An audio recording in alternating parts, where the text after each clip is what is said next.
ማርያም ድካሞን የምታቅናት ገዳይ ብዙ ነው። ያም እገልሃለሁ ሲለኝ ማን እንደሆነ ከየትኛው ጎራ እንደሆነ አላውቅም። ቀን ደርሷል፣ በዚህ ሰሞን አስወግዳለሁ የሚለኝ ብዙ ነው። ስልኬ ቢታይ ለምን አትሞትም? ይሄውልህ ምናልባት በጣም ግልጽ አላደረገውም።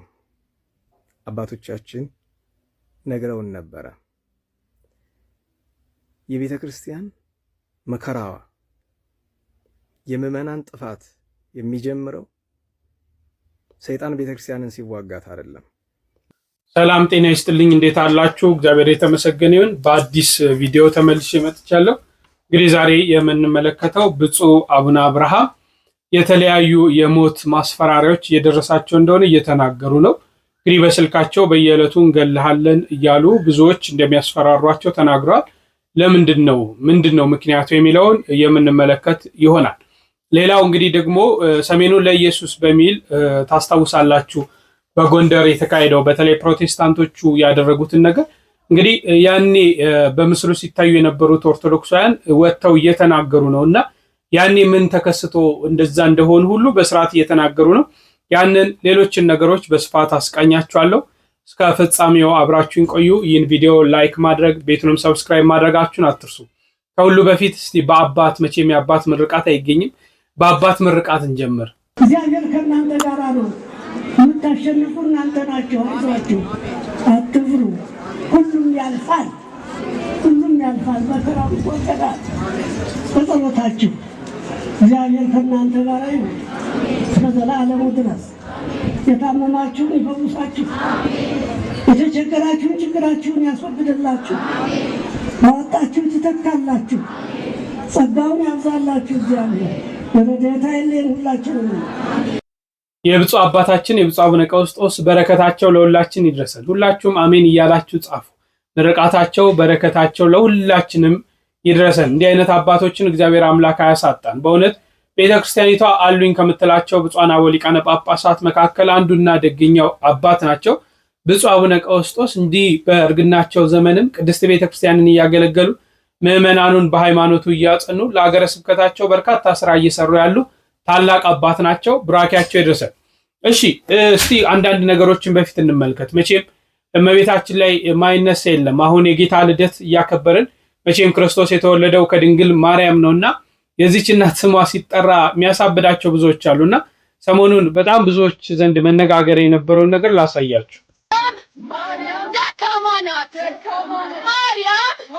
ድካሞን የምታቅናት አድክሞ ያስቀርሽ ብዬ እንዳረግምሽ ኦልሬዲ ደክመሻል። አንቺ ጤነኛ ነሽ ያልሽው ግን ገብቶሻል። በዚህ ከንቱ ቃልሽ ቅንጣት አልናደድ ባዝንልሽ ነው እንጂ ምክንያቱም አንድ ቀን አይደለም ዘላለም አጥፊ ነው የረገጥሽው እንጂ። እንዴት አልሽ? ባሪያው ነኝ ማለቷ እጹብ ትሕትናዋ ድኩም ቢያስመስላት ጫፏን ብትነኩ አፈርድም የሚያበላ ገናና ልጅ አላት። ይሄን እንዳረሱ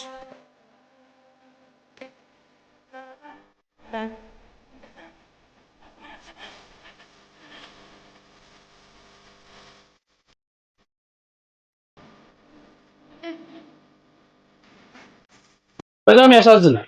ምን ማለት እንዳለብን ራሱ አላውቅም። ሰው አንዳንዴ የሰውን ሃይማኖት ለምን እንደሚነካ በቃ እቺን እናት እኮ ካላመኑባት መተው ነው አይደል?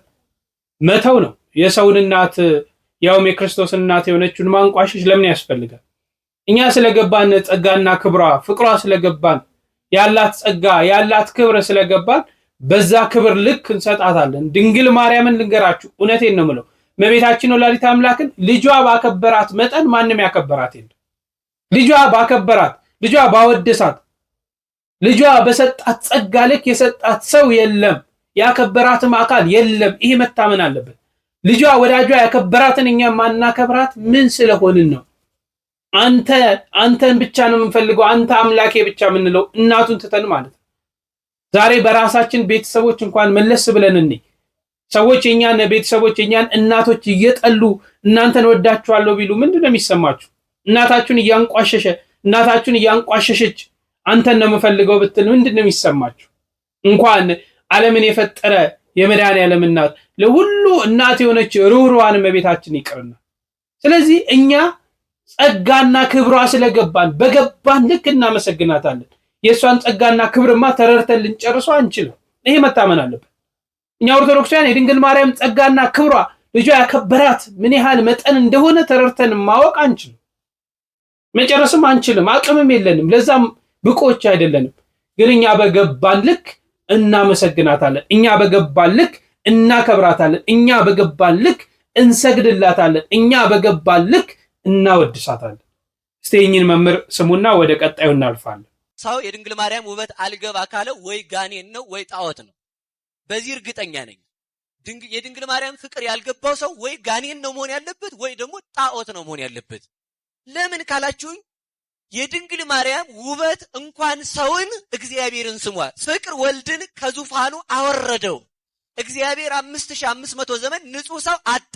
ሰው ባገኘ ጊዜ ተመልከቱ፣ ወሰምረ ማዕዛዚ አኪ ንጽህናሽን ቅድስናሽን ወደደ። እሺ ወዶስ ምን አደረገ ትለኝ እንደሆነ ፈነወ ሀቤኪ ወልዶ ዘያፈቅር ተቀዳሚ ተከታይ የሌለውን አንድ ልጁን ውረድ ተወለድ ተወልደ በተድላ መለኮት ይላል ቅዱስ ያሬድ። ለመለኮቱ የምትገባ እናት ሆና ቢያገኛት እግዚአብሔር አብ ልጁን እግዚአብሔር ወልድን ወደ ድንግል ማርያም ሰደደው። እግዚአብሔርን ወደ መሬት እንዲወርድ ያደረገው የድንግል ማርያም ፍቅር ነው።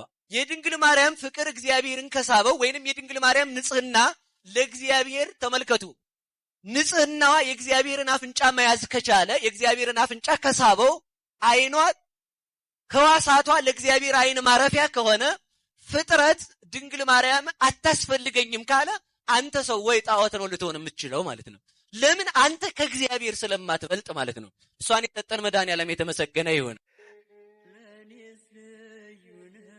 ብዙ ጊዜ ስላየው ነው ስለመቤታችን ስታነሳና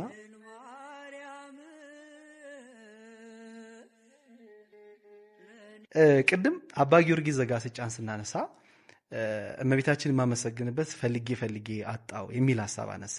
ብዙዎች በተለይ ስለ እመቤታችን ክብር ሲያነሱ ቅድስና ሲያነሱ ቃላት የሚያንሳቸው አባቶች አሉ። በዚህ ዘመን ደግሞ ለእመቤታችን የሚሰጡ በተለይ የሌሎቹን ቤተ እምነት በተለያየ መንገድ አንስተከዋል አንተም በተለያየ ትምህርቶች ላይና አሁንም ማንሳት አልፈልግም። እንደው የድንግል ማርያምን ቅድስና የድንግል ማርያምን እንደው ሄኖክ ምን ብሎ ነው እስቲ የሚያመሰግናት እስቲ ቅድስናዋን እንዴት ይገልጻታል የሚለውን ሐሳብ ላንሳ። እኔ እና አባ ጊዮርጊስ ያመሰገኗትን ከደገምንም በቂ ነው። በእውነት ከኛ ምስጋና ምንም አያደርግላትም። በእርግጥ የኃጢአተኛ ምስጋና ለምኔ ነው አትበይ፣ የኔ ኃጢአት ያንቺን ቅድስና ያረክሰውም ብሏል አባ ጊዮርጊስ። በጣም የሚገርመው አባ ጊዮርጊስ ዘጋስጫ እመቤታችንን አመስግኖ በተለይ አርጋኖን በጣም የሚወደው እሷ የሚወደደችለት ስራዋ ነው እና የመጨረሻ ንግግሩ ምን እንደሆነ ታውቃለህ? ይቅር በይኝ ላመሰግንሽ ብዬ ተዳፈርኩ ነው ያለው። ደስ ያሰኘውሽ መስሎኝ ነው ያለው። እና እመቤታችን ያው ደስታ ናት፣ ሰላም ናት፣ እረፍት ናት። እግዚአብሔር በቅፎ ያረፈ ነው። እኛን ለማሳረፍ አታንስ። ስለዚህ እንደዛ ነው። እጅግ አድርጌ አመሰግናለሁ ዲያቆን። እንግዲህ ከ15 በላይ መጽሐፍቶች የመጨረሻው መጽሐፍት ለግሸን ደብረ ከርቤ የተበረከተ መጽሐፍ ነው። ለእናታችን ቤት ከ15 በላይ መጽሐፍቶች ተጽፈዋል በመምህር ዲያቆን ሄኖክ ኃይሌ። ከ6 በላይ ፊልሞች ተተርጉመዋል። ብዙ ጊዜ ስላየው ነው ስለእመቤታችን ስታነሳና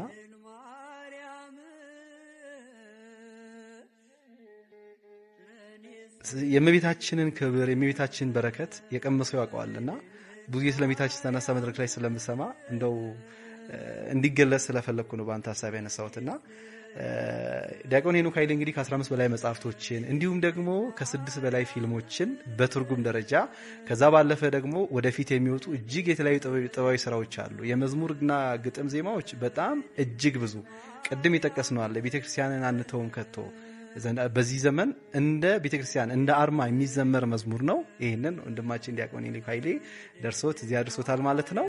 ለመምራችን እግዚአብሔር አምላክ ቃል ሕይወትን ያሰማልን። በሰፊው ገልጸውታል። ምንም የምንጨምረው ነገር የለም። ወደ ብፁዕ አቡነ አብርሃም ከማለፋችን በፊት እንግዲህ ቅዱስ ፓትርያርኩ ትናንትን ቪዲዮ ሰርችላችኋለሁ። ቤተክርስቲያን ፈተና ላይ ናት፣ መከራ ላይ ናት ሲሉ ተደምጠዋልና እንደው ዲያቆን ዮርዳኖስ የቤተክርስቲያን ፈተናዋ ብሎ የሚያስቀምጧቸው ነጥቦች አሉ። ምናልባት በጣም ግልጽ አላረገውም። አባቶቻችን ነግረውን ነበረ። የቤተ ክርስቲያን መከራዋ የምዕመናን ጥፋት የሚጀምረው ሰይጣን ቤተ ክርስቲያንን ሲዋጋት አይደለም፣ በኃጢአት ሲዋጋት አይደለም። ቤተ ክርስቲያንን በኃጢአትም በክፉ ሰዎችም በምንም ነገር ታግሏታል፣ ሊያጠፋት አልቻለም። ታዲያ ቤተ ክርስቲያን ጥፋቷ ወይም የምዕመናን ጥፋት የቤተ ክርስቲያን መከራ መቼ ነው የሚጀምረው? ሰይጣን ጻድቅ መስሎ መድረኩን የያዘ ቀን ነው። ጽድቅ የያዘ መስሎ መልካም መስሎ። አዎ። ስለዚህ ዝርዝር ውስጥ አልገባም። እንታዘብ፣ ራሳችን እናስተውል። ይህችን ቤተ ክርስቲያን መልሰን የማናገኝበት ደረጃ ላይ እያደረስናት ነው። መልኳ እየጠየመ ነው፣ እየለወጥ ነው። ስርዓቷ፣ ህጓ ከምዕመናን መገደል ባልተናነሰ፣ ከቤተ ክርስቲያን ላይ እየተደረገ ካለው ጥፋት ባልተናነሰ የቤተ ክርስቲያናችን አውደ ምህረት መልካም በሚመስሉ ግን ወደ አጋንንት ወደ በሚመሩ ነገሮች ተሞልቷል።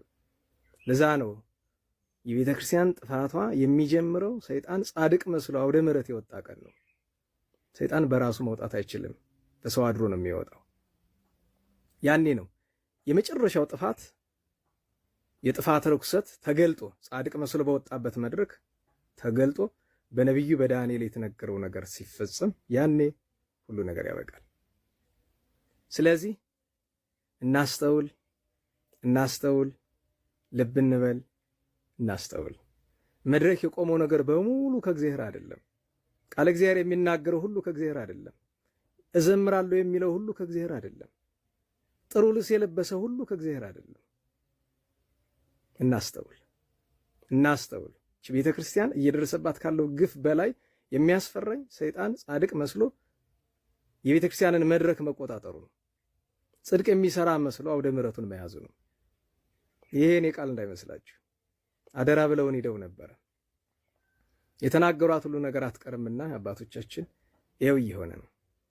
እግዚአብሔር ይሁነን፣ ቸሪቱም አምላክ ትሆነን፣ የቅዱሳን ነገር ይሁነን እንጃ ዝርዝር ውስጥ ብገባም ትርፉ ስድብ ነው። ይበቃል። ለእግዚአብሔር ለአምላካችን ለድንግል ለእመቤታችን ለንጹሐን ሁሉ ክብር ምስጋና ይሁን። ለተከታተላችሁት ነው። ለመምራችን ቃለ ሕይወትን ያሰማልን። እሺ ወደ ብፁዕ አቡነ አብርሃም እንረፍ። እንግዲህ አቡነ አብርሃም ምንድን ነው ያሉት የሚለውን እንስማ። ሊቃነ ጳጳሳት ለምንድን ነው ለበጎች የማይሞቱ? እረኞች ከሆኑ እረኛ ተላልፎ ነው የሚሞተው። ለምንድን ነው ተላልፈው ሲሞቱ ማናያቸው? ሁልጊዜም 4 ኪሎ ነው የምናያቸው እነሱን የሚል ከረር ያለ ጥያቄ አለና እንዲሁ እግዚአብሔር ይስጥልኝ። ያው የሰሙትን ስለሆነ የሚጠይቁን ምንም ድፍረት አይሆንም። ለምንድን ነው የማይሞቱ? መልካም ነው። ማን ይግደልን? ለመሞት ወደ ማን እንሂድ? አሁን ይህንንም ጨምረው ቢጠቁሙን። ምክንያቱም መቼም ዝም ብሎ ግደሉኝ አይባልም። ሟችም ገዳይም የሚገናኙበት መንገድ መኖር አለበት።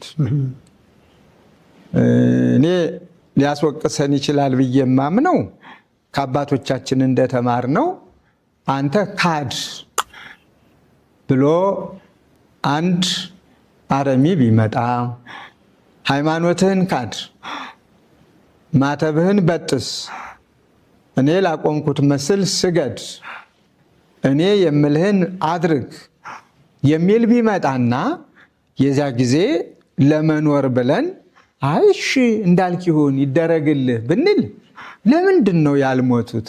ከዚህ በላይ ምን ክብር ፈልገው ነው የሚል ጥያቄ ቢነሳ እውነት ነው።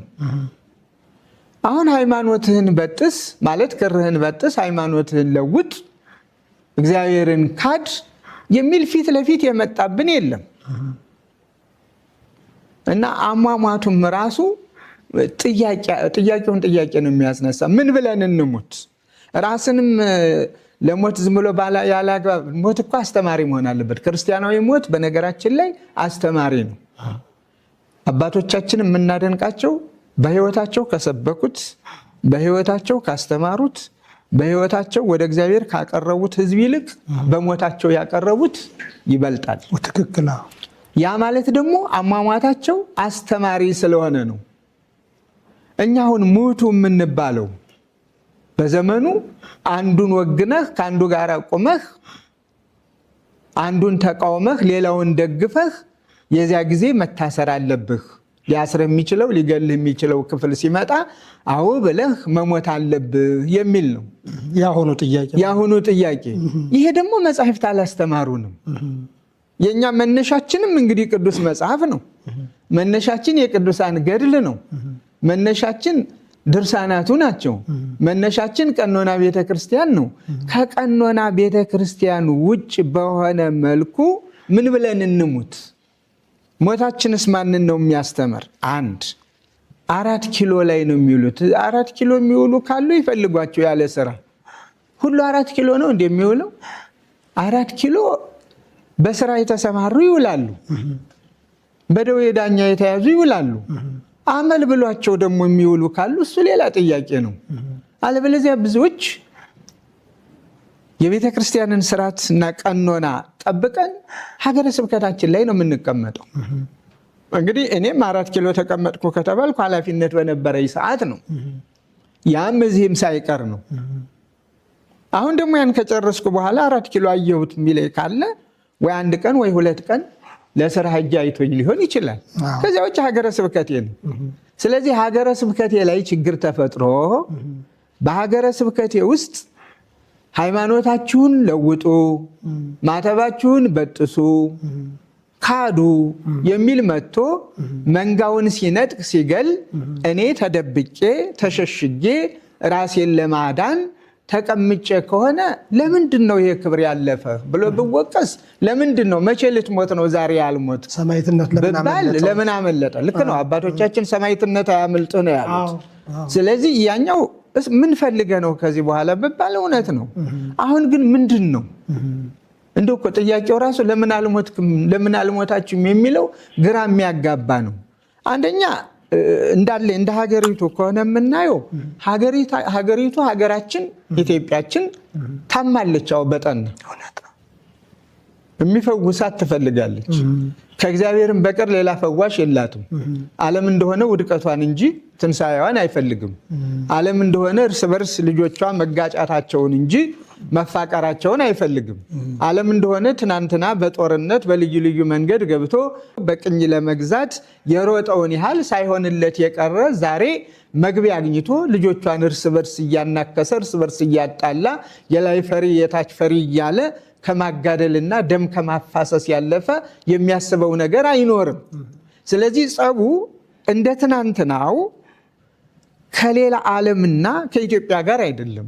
ለምን አትሞትም? ይሄውልህ አንድ ወጣት ነበረ እና የሰዎች ውዳሴ ከንቱ ማለት የሚሰጡት ክብር ውሸት እንደሆነ ደርሶበት በክፋታቸው ልቡ የቆሰለ ወገቡ የጎበጠ አንድ ወጣት እንዴት መኖር እንዳለበት ግራ ይገባዋል እና ከቤቱ ሲወጣ በስራ ቦታና በአንዳንድ ጉዳዮች የሚያገኛቸው ሰዎች የሚያቀርቡለትም ምስጋና የውሸት ነው። በተጨማሪም ደግሞ የሚያቆስሉትም ሰዎች እንዳሉ ይረዳና እንዴት መኖር አለብኝ ብሎ ቅዱስ አባ መቃርስን ይጠይቃቸዋል። አባቴ እንዴት አድርጌ ልኖር ይላቸዋል። በዚህ ዓለም ማለት እሳቸው ምን አሉት? እስኪ ከመቃብር ዘንድ ሄደ የሞቱትን ሰዎች ስደባቸው አሉት። ሄዶ ሰደባቸው። ያሉኝን አድርጌያለሁ አለ። ምን አሉህ አሉት። ምላሽ የለም ዝም አሉኝ አላቸው። በል ተመልሰህ ሂድና እናንተ ክቡራን እናንተ ንዑዳን የተከበራችሁ ብለህ ከፍ ከፍ አድርጋቸውና ተናገር አሉት። ሄዶ እንዳሉት አደረገ። ያሉኝን አድርጌያለሁ አላቸው። ምን አሉ አሉት። ዝም አሉኝ አላቸው። አየህ ልጄ፣ አንተም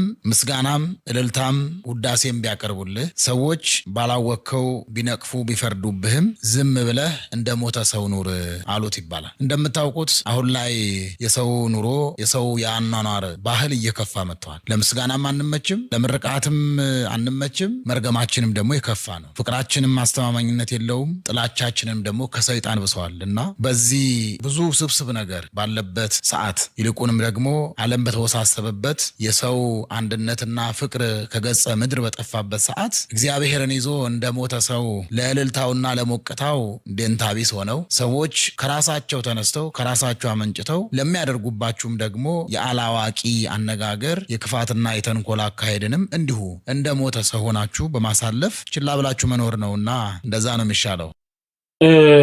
ምንም የምንጨምረው ነገር የለም። እንግዲህ ብፁዕነታቸው የሚደርስባቸውን ያለውን ለቤተ ክርስቲያን የሚጠቅመውን ቤተ ክርስቲያን የምትፈልገውን ያህል መሆን እንደሚችሉና የተለያዩ በርካታ ሰዎችም የተለያዩ ማስፈራሪያዎችን እንደሚደርስባቸው ሞትንም እንደማይፈሩ ለቤተ ክርስቲያን ጥቅም ከሆነ ምንም መሆን እንደሚችሉ ነው ሲናገሩ የነበሩት። ያው አቡነ አብርሃም ታስታውሳላችሁ ላለፉት 3 ዓመት በጠቅላይ ቤተ ክህነት ዋና ስራ አስኪያጅነት ሆነው የቤተ ክርስቲያን ክብሯ የቤተ ክርስቲያን ልዕልናዋ አትደፈርም በማለት በፊት ወጥተው ሲጋፈጡ የነበሩ አባት ናቸው።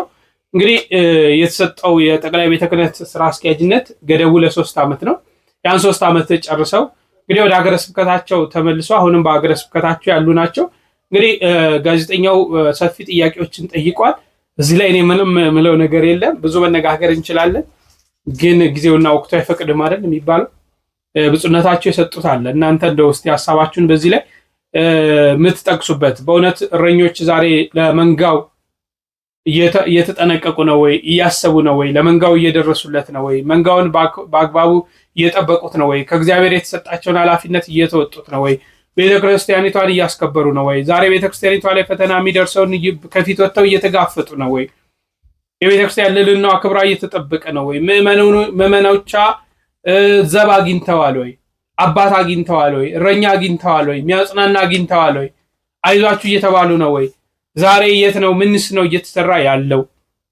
ምንስ ነው እየተደረገ ያለው የሚለው ነገሮችን በስፋት እናንተ ምላሹን ታውቁታላችሁ። ስለዚህ ወደዚህ መግባት አለብን ብዬ አላስብም። እኛ ወደ ሚቀጥለው እንለፍ። እሺ፣ የሚቀጥለው የምንመለከተው አንድ ላይ ነው ማስቃኛችሁ። ብዙ ሰዎች ሲጠይቁኝ ነበር፣ በተለይ በኮሜንት ሴክሽን ላይ በቴሌግራምም እየመጡ ራሴ የሰራሁት ቪዲዮ ነው። ይህ ቪዲዮ ነው የሴት ዲያቆናት በቤተክርስቲያናችን የሴት ዲያቆን አለ ወይ? አሿሿሟስ ምን ይመስላል የሚለውና እንዲሁም ደግሞ የጎንደር ምዕመናን ፕሮቴስታንቶቹ እንዴት አድርገው እንዳታለሏቸው ይገልጻሉ። እነዚህን ነገሮች በጋራ ተመልክተን እንምጣ። እኔ የክርስቲያን ልጅ ማተብ ያለኝ ሃይማኖት ያለኝ ሃይማኖትን ያጠበቅኩ ነኝ። ወገኖች ተረዱኝ። ተጨፍነህ እየተባለ ካንሰር፣ የማህፀን ካንሰር፣ የሆድ ካንሰር በቃ አሁን ሊፈታ ነው። አሁን ተፈቷል። ተጨፍናችሁ እዩ፣ ቁልጭ እንዳትሉ፣ ቁልጭ እንዳትሉ፣ ቁልጭ ዞራችሁ እንዳትሉ፣ ዞራችሁ ተጨፍናችሁ እዩ ብሎ ያን ታምር ሰምቼ እንደገና እንደዚህ ቁልጭ ስል ምን ተጨብጧል? ለጥቆ በብልቃጥ የተያዘ ነገር በብልቃጥ ጨብጠው ሳይ በራፍ በዘበኛ ነው ቁማ ላይ አሳልፉኝ እስቲ ስል አታልፊም፣ ቆይ ትቆያለሽ። አይ ልጄን ሽንቱን መጥቶታል ላወጣው ነው ብዬ እኔ በዛው ሾልኬ መጣሁኝ። እነሱ ማተባችሁን ቁረጡ፣ እንደኛ ታልሆናችሁ ስጦታን አንሰጣችሁም ነው ያሉ። እንደኛ ታልሆናችሁ ስጦታ አንሰጥም። በባለፈው ሲሆን ሰምታችሁ ይሆናል። በባለፈው እንትን ዘግንኖኛል። እንዴት መሰለ እንደ ጎረቤትም እዚህም እየሄዳችሁ እየተባለ ስለሆነ እኔ ለመተው ቢርበኝ ቢጠበኝ ለምኜ ብበላ ይሻለኛል። እንደዚህ አይነት ነገር እንትን ከምለ ማለት ነው። እናም እኔ የሚያግዘኝ ካገኘው እንደገና ደግሞ ሌላ ስራ ካገኘው እኔ እተዋለሁ። እኔ ልጄ ሲወርድ በድንጋጤ ነው የወደቅኩ።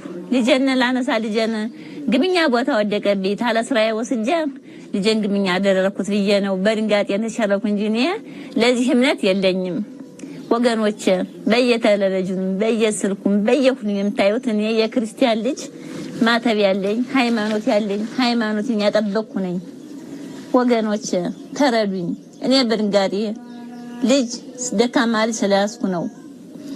የወለደም ያውቀዋል፣ ልጅ ያለውም ያውቀዋል። እኔ በዚህ ጉዳይ እንጂ ጤንጤ አይደለሁም። ሃይማኖቴ በጣም የጠነከረ ነው። ሃይማኖቴ ብርቱ ነው። ለምን ጦሜን አላድርም አልከርምም? ለምን ራብስ የማይገለኝ? በእርዳታ ሰጣለን ስም የተሰባሰቡት እነዚህ ግለሰቦች ትላንት ሲያደርጉት የነበረውን የተላላኪነት ሴራ ዛሬም ማህተባቸውን ሳይፈቱ ነጠላቸውን ሳይቀይሩ ጌታን ተቀብለዋል ሲሉም እርዳታን መስጠት ሲሉ የሰበሰቡትን ህዝብ ስለ ሃይማኖቱ ሊያስተምሩት ይሞክራሉ። አለፍ ሲልም ህዝቡ ኢየሱስን ተቀበለ ሲሉ ከናንገት ማህተቡና ከነነጠላው ቀርጸው ያስተላልፋሉ። ታሪካዊቷ ጎንደር ያስተናገደችው ይህንኑ ድራማቸውን ነው። ወጣው ቀረው ቤተክርስቲያን የሴት ዲያቆናዊት ሥርዓተ ሲመት ሴቶች በቤተክርስቲያን ሥርዓት ይሾማሉ። ምን አይነት ናቸው የሚሾሙት? አገልግሎታቸውስ ምንድነው የሚለውን እንመለከታለን። ይህንን ቤት ፎሎ ያላደረጋችሁ ፎሎ እያደረጋችሁ ይህንን ቪዲዮ 5 ጊዜ ኮፒ ሊንክ እና ሼር እያደረጋችሁ ተከታተሉ። እንግዲህ ሴቶች ሲሾሙ መመዘኛቸው ምንድነው ካለን ለዲያቆናዊትነት የሚመረጡ ሴቶች ጭምቶች፣ ከአሜት የራቁ፣ በልክ የሚኖሩ፣ በነገር ሁሉ የታመኑ እንደሆነ መሆን እንዳለበት አንደኛ ጢሞቴዎስ ምዕራፍ 3 ቁጥር 11 ላይ አለ። ሌላው 60 ዓመት የሆናቸው በአንድ ባል ብቻ ተወስነው ይኖሩ፣ ልጆቻቸውንም በሃይማኖት በስነ ምግባር ያሳደጉ፣ እንግዳ በመቀበል እግር በማጠብ የተጨነቁትን በመርዳት መልካም ስራን በመስራት የተመሰከረላቸው እንዲሆኑ እንደሚገቡም ታዟል ማለት ነው። ይሄም በአንደኛ ጢሞቴዎስ ምዕራፍ 5 ከቁጥር 9 ጀምራችሁ ብታነቡ ታገኛላችሁ። እንግዲህ የዲያቆናዊት ሴት ሹመት እንግዲህ ዲያቆናዊት ሴት የምትሾሙ በቃል እንጂ በአንብሮተ እድ አትሾምም። በቃል ብቻ በአንብሮተ እድ እጃቸው ተጭኖባቸው አይሾምም ማለት ነው። እንግዲህ የሚሾሙት ሴቶችን ለማገልገል ነው። ሴቶችን ለማገልገል ነው የሚሾሙትም። ኤጲስቆጶሱ ወደ ሴቶች መኖሪያ ቤት መልእክት በሚልክበት ጊዜ ዲያቆናዊቷን ሴት ይልካል እንጂ ዲያቆንን ወደ ሴቶች መኖሪያ እንዳይልክም ተከልክሏል። እንግዲህ ኤጲስቆጶሱ ንጹሐን ሴቶችን መርጦ ሴቶችን ለማገልገል ድቁና ይሾማቸዋል። ሴቶችን ስለሚያሻቸው ነገር በጠሩ ጊዜ ከዲያቆናዊቷ በቀር ዲያቆኑ ወደ ሴቶች ቤት ሊላክ አይገባም ማለት ነው። ይህም በፍትህ መንፈሳዊ አንቀጽ 310 311 ላይ ታገኛላችሁ። እንግዲህ ዲያቆናዊት ሴቶች ካህናትና ዲያቆናት የሚሰሩትን የክህነት ስራ እንዲሰሩ አልተፈቀደላቸውም። ሴቶች የሚገቡበትን የቤተ ክርስቲያን በር እንዲጠብቁ ታዘዋል። ሴቶች አይባርኩም። ቀሳውስትና ዲያቆናት ከሚሰሩት ስራ ወገን ምንም የሚሰሩት ስራ የላቸውም። የሴቶች መግቢያ በሩን ብቻ ይጠብቃሉ። ይህን በር እንዲጠብቁ ተፈቅዶላቸዋል። እንግዲህ ዲያቆናዊት ሴት በምዕመናን ዘንድ የከበረች ናት። የምትሰራውም በዲያቆኑ ትእዛዝ ነው እንጂ ሳትታዘዝ እንድትሰራም አልተፈቀደላትም። ሌላው ዲያቆናዊት ሴት ወደ ኤጲስቆጶሱና ወደ ዲያቆኑ ቤት ብቻዋንም እንድትሄድ አልተፈቀደላትም። መሄድ ካለባት እንኳን ወደ እነዚህ ቤት ከዲያቆናዊት ሴቶች ጋር እንድትሄድ፣ ከሌሎች ዲያቆናዊት ሴቶች ጋር እንድትሄድ ተፈቅዶላታል ማለት ነው። ሌላው የቅስና ማዕረግ ለሴቶች እንዲሰጥም አልተፈቀደም። ቄስ ተብለውም አይጠሩም ማለት ነው። በቤተ ክርስቲያን ጸሎት መጀመርና ማሳረግም አልተፈቀደላቸውም። ቤተ ክርስቲያን ውስጥ ጸሎት አይጀምሩም። ያን ጸሎትም እንዲያሳርጉ አልተፈቀደላቸውም። ዲያቆናዊት ሴት ሴቶችን እንድትመክራቸው፣ እንድትረዳቸው፣ እንድታሳረፋቸው ታዟል ማለት ነው። ስለዚህ የዲያቆናዊት ሴቶች ስራቸው፣ ተግባራቸው ይሄ ነው። ይህ ደግሞ በፍትህ መንፈሳዊ አንቀጽ ከ310 ጀምራችሁ እስከ 316 ብታነቡ እነዚህን ነገሮች ታገኛላችሁ ማለት ነው። ስለዚህ በቤተ ክርስቲያን ውስጥ የምትሾመው ሴት ዲያቆናዊት ተግባሯ ይሄ ነው። ምን እንደሆነ ሁላችንም እንድናውቅ ስርዓተ ቤተ ክርስቲያን ስለሆነ እንድናውቅ ነው ያቀረብኩላችሁ። እንግዲህ እንደተከታተላችሁት ነው በሕገ ቤተ ክርስቲያን መሰረት የሴት ዲያቆናት አሿሿም እንዴት እንደሆነ በግልጽ ያስቀመጥኩትን ይመስላል። ያንን በደንብ መረዳት ነው። እንግዲህ የጎንደር ምዕመናን ፕሮቴስታንቶቹ እንዴት አድርገው እዚህ ላይ ማንሳት የምፈልገው ይቅርታ አድርጉልኝ፣ እናታችን የተናገሩት ነገር እንዳለ ሆነው አሁንም ተመልሼ ወደኛ ቤት ነው የምመጣው። ለነዚህ ሰዎች መጠቃት፣ ለነዚህ ሰዎች ሰለባ የኛ ቤት ነው። በክፍለ ሀገሩ ምን ይደረጋል መሰላችሁ? የኦርቶዶክሳውያን ተዋህዶ አማኞች ከቤተክርስቲያን ሲቀሩ፣ ወደ ቤተክርስቲያን ሳይሄዱ ሲቀሩ፣ ሲጠፉ፣ ምን ሲሉ የሚፈልጋቸው አካል የለም። ምን ነው ቀራችሁ? ምን ሆናችሁ ነው? ምን ገጥሟችሁ ነው? ለምን አልመጣችሁም? ለምን አታስቀድሱም? ለምን አትቆርቡም? የሚላቸው ሰው የለም። ወንጌልን ሊያስተምራቸው የሚል ሰው የለም። ፕሮቴስታንትስ በተለይ በክፍለ ሀገር ያሉ ፕሮቴስታንቶች ምን እንደሚሰሩ ታውቃላችሁ? በየዕለቱ ቸርቻቸው ውስጥ የሚሄዱ ሰዎችን ይመዘግባሉ። የቀሩ ሰዎችን እያፈላለጉ በየቤቱ ምን ሆናችሁ ነው? ምን ተቸግራችሁ ነው? ምን ጎሎባችሁ ነው ብለው ጎደሏቸውን ይሞሉላቸዋል። ጎደሏቸውን መሙላት ባይችሏቸው እንኳን ያጽናናቸዋል። አይዟችሁ ኑ እያሉ ማለት ምን ለአንድ ሰው ሆኖ 50 60 ሆኖ ብዙ ሆኖ ይሄዳሉ። ያንን ሰው ለማምጣት ማለት የፕሮቴስታንቱ ዓለም በዚህ ደረጃ ነው እጥፍ እየሄዱ ነፍሳቶቻችንን እየወሰዱ ያሉት። ብዙ ኦርቶዶክሳውያንን እየወሰዱ በተለይ በክፍለ ሀገሩ በርካታ ግንዛቤ የለም ስለ ሃይማኖት፣ ስለ ወንጌል ማለት ምን ያህል እንዴት አድርገው እንደሚያሳስቱ፣ እንዴት አድርገው ራሳቸው መንገድ እንደሚመሩ ይሄ ባይዘው ያደንቃቸዋል። የራሳቸው ብልጠት ነው። ጎበዝ ነው። በቃ ላመኑበት ዓላማ ለዋሉለት ዓላማ እስከ መጨረሻው ድረስ እየታገሉ። እኛስ የለም። ገንዘብ ስንፈልግስ ምዕመናኑ ጋር እንሄዳለን። ጥቅም ስንፈልግስ ምዕመናኑ ጋር እንሄዳለን። ምዕመናኑ መጡ እንላለን አንልም። ምዕመናኑ ወደ ንስሐ ሕይወት ተመላለሱ እንላለን አንልም። በአመት አንድ ቄስ ምን ያህል ምዕመናን አስጠመቀ፣ ምን ያህል አማኝ ካልሆኑት ወደ አማኝ አመጣ ተብሎ ቢጠየቅ ምንም የለም። ካህናት ግን በየአመቱ ግዴታ አለባቸው። ምዕመናንን እያሳመኑ እያስተማሩ እየተከታተሉ አቁርበው ወደ ቤቱ በረት መመለስ አለባቸው። በጥምቀት ማለት ነው። አይደለም ካህናቱ መዋቅሩ ራሱ እየሰራ አይደል። እንግዲህ አሁን ጥቅምት ሲደርስ በጣም በሚገርም ሁኔታ ይሄ ሀገረ ስብከት 3000 4000 አዳዲስ አማኞችን አጠመቀ ተብሎ ሪፖርት ይነበባል። ስንቱ ሄደ? 20 እና 30 ሺህ መመን ወጥቶ 4000 አጠመቁ ቢባል ምን ዋጋ አለው? ስለዚህ መቼ እንደምንሰራ ይሄ ግራ ይገባኛል። መቼ ለወንጌል ትኩረት እንደምንሰጥ ግራ ይገባኛል። መቼ ሌላ ዓላማ ላይ እኔ ይቅርታ አድርጉልኝ አይሰራ አይደለም ህንጻ ቤተክርስቲያን ራሱ ሲሰራ ወንጌልስ ተሰርቷል? ህንጻ ስላሴ ላይ ተሰርቷል? በየክፍለ ሀገሩ እየተካሄደ ገንዘብ እየተለመነ ህንጻ ይሰራል። 50-60 ሚሊዮን ብር ማን ነው እዛ ቤተክርስቲያን ውስጥ የሚያስቀድሰው? ገብቶት ነው ወይ ምዕመናኑ እየቆረበ ያለው እያስቀደሰ ያለው ገብቶት ነው ወይ? ወንጌል ምን ያደርጋል? 50-60 ሚሊዮኑን ለወንጌል አገልግሎት አውለ ምዕመናንን ብናመጣቸው ራሳቸው ይሰሩታል። ስለዚህ ይሄ እየተደረገ አይደለም። አሁንም ይሄ ነገር ነው መስተካከል ያለበት ብዬ አስባለሁ። እንግዲህ ይሄ ነው። እናንተም በዚህ ላይ ሐሳባችሁን ጨምሩበት። እንግዲህ ለዛሬ ያስኩላችሁን ይመስላል። በሌላ ጊዜ እስክንገናኝ እጅግ አከብራችኋለሁ። ቸር ቆዩልኝ።